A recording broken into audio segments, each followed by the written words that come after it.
Decentralization in a video surveillance system basically means that the camera itself is the DVR. All the video and storage management occurs inside the camera. All the video encoding and the decoding of the video is also done inside the camera.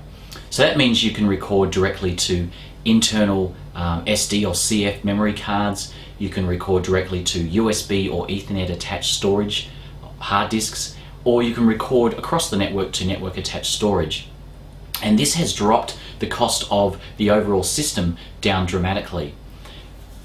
This is quite a quantum leap in comparison to traditional video surveillance systems, whereby they're based on the centralized topology, where all the cameras are connected across a network or using coax cabling to a central DVR or NVR system. And this centralized server performs all the storage and video management and also the decoding of the video into a viewable format. And these centralized systems worked quite well up until the advent of high definition video surveillance cameras. Once cameras were able to record and stream video above D1 resolution, this meant that you needed much more processing power at the server to rebuild the images into a viewable format. What's also really impacted the centralized surveillance systems is the recent advent of H.264. Now, H.264 is not the panacea solution that a lot of manufacturers would have customers believe. H.264 really was designed for web and internet streaming applications. It's very, very good for point-to-point, high-resolution streaming. But when you're talking about multiple cameras streaming at once to a central point, where that server has to decode the video, you're talking about enormous processing power.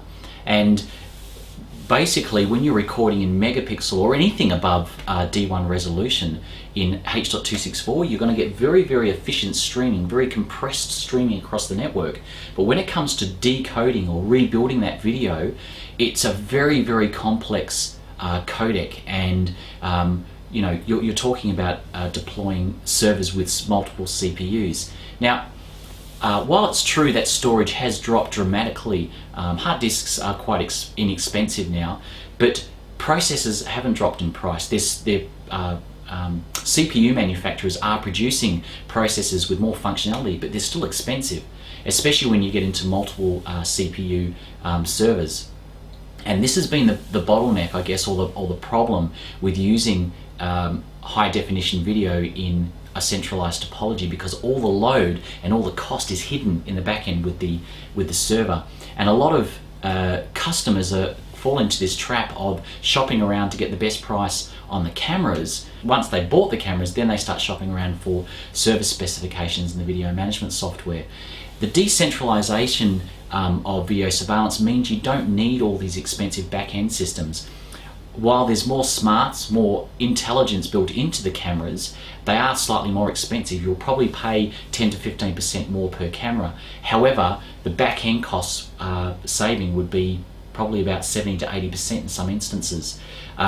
What I'd encourage for any customer that's watching this video, if you're in the market for a video surveillance system, you'll know that the system is decentralized when you get in quotes, simply because you won't need a central server and you won't have to pay for video management software.